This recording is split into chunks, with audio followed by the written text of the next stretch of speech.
It is 3 o'clock in Israel, and happening right now, Israel's military continuing to launch airstrikes against Hamas targets in Gaza City on day 4 of the war in the Holy Land. And we are now learning that IDF and Israeli police have rescued 30 people from a kibbutz in the southern part of Israel. Greg Palkot is live on the ground in southern Israel with the latest. Greg. It's a busy time here, I got to say, Brian and folks. We just saw another battery of rockets come from the Hamas arsenal over from Gaza Strip, just about 2 miles from where we are, over this town of Sderot, and the Iron Dome. Israeli defenses were working. Boom, boom, boom, boom. We heard about 5 of them knocked down. We were in a shelter just about 20 yards away from where we are. So there's activity. We've been hearing Israeli jet fighters over our heads all day, pounding positions in Gaza. As I just mentioned, we've been seeing the rockets going another way, and we've been seeing dozens and dozens of tanks lining up, getting ready for a possible incursion. This is day 4, and we are in the town of Sderot. And believe it or not, it has taken 4 days for Israel to say this town and 21 others like it on the other side of the Gaza Strip border is secure. Behind me, I'll ask cameraman Randall to give us a shot, is the police station. That is what is left of it after a final shootout between the Hamas militants, police, and soldiers. Many died there both ways. It's now being destroyed very quickly. We asked one resident, why are you doing this now? Why is this happening with everything else going on? They said they want to destroy it, that is, clear it, so they can rebuild again. And that is the spirit here, guys, the spirit of determination. We're seeing it again and again and again. We're seeing those very strong figures, 900 plus Israelis killed, 700 plus Palestinians. We're hearing about the claim coming from the Israeli military today, 1,500 Hamas militants killed on Israeli soldier. Quite an accomplishment, if accurate, by the Israelis, but also a sign of thousands of militants that must have come across the border on Saturday and stayed active again right until this very day. You've been talking about it. It's another huge part of the story. The hostages taken from this town and from other towns being held in Gaza. We have some sound from an individual who was at a music festival, whose relative was at a music festival where some of the hostages were taken. Take a listen to this. We thought he's going to come back home safely, but then we realized that we saw from the news that the terrorists actually got in. We managed to get a video of Omer cuffed up in the back of a pickup truck. It's a music festival. It should not have ended like this, and we hope that he's going to come back home safely. We all hope.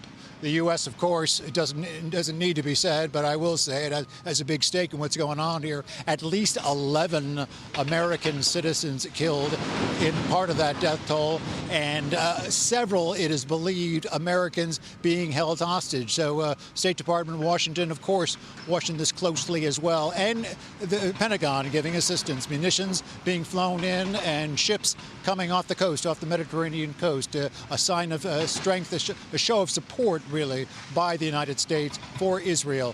We heard from Prime Minister Netanyahu last night. There will be further strong action, which generations, he said, will remember it, decades and decades.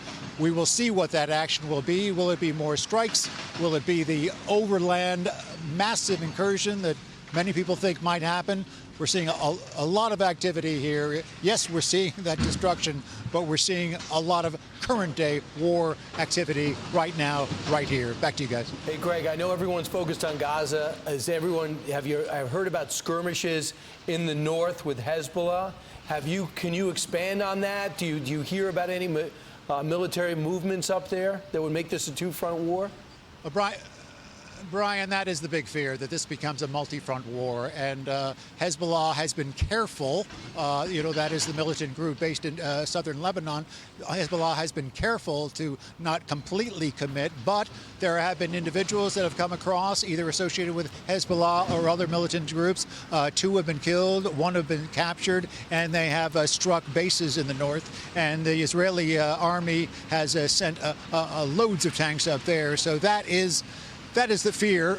There's enough to deal with here on so many fronts here, but if you open up a second front or third front, you can imagine Israel will completely have its hands full. Brian.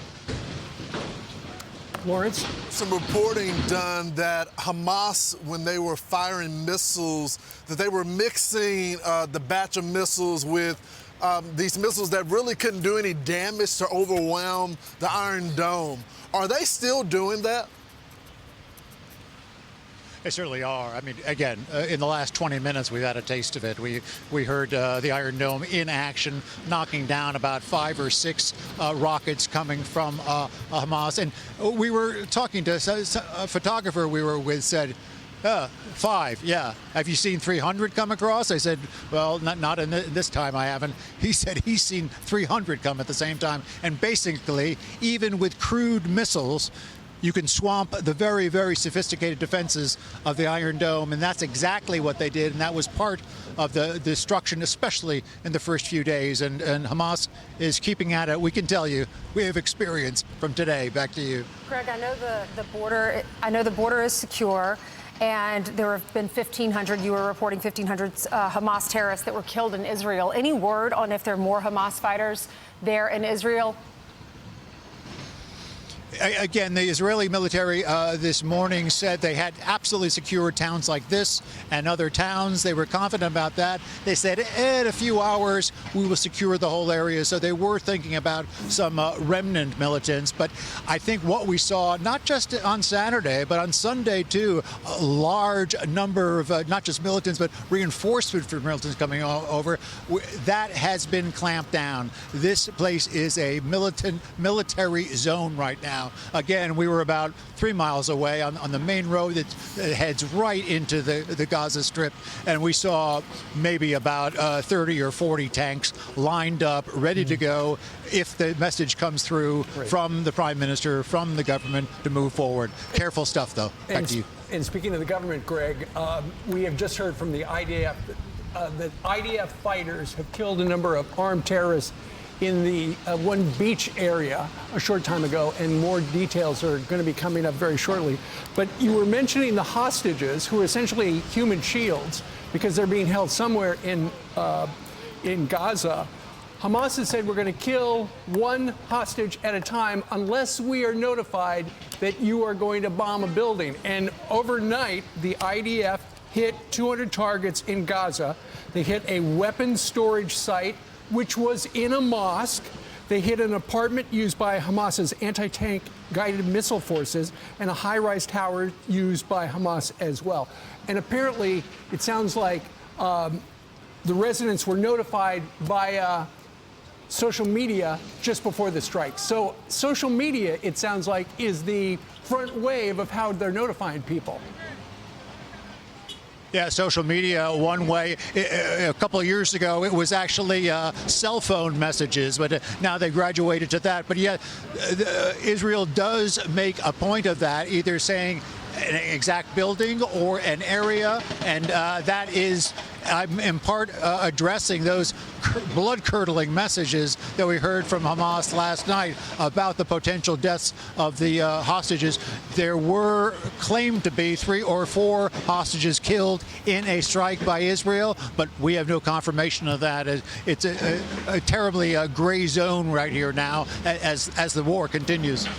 Right, so Danny Danon, the former Deputy Secretary of Defense, Defense Minister there, former UN Ambassador from Israel, now a member of the Knesset, joined us earlier. And he said the focus has never been hitting civilians, but they are going to hit hard. Watch. We were able to push back all the terrorists who penetrated the community in the south. And now we're getting ready for the next stage, to go on offense. The people of Gaza should move out from their homes. I want to tell them now, if they are watching us, get out from your homes and move away from Hamas headquarters, because we are coming in. We are coming to hunt down Hamas. We don't want to hurt the civilians. So, Greg, that's what they got to do. They got to go after the bad guys, but they got to protect the good guys.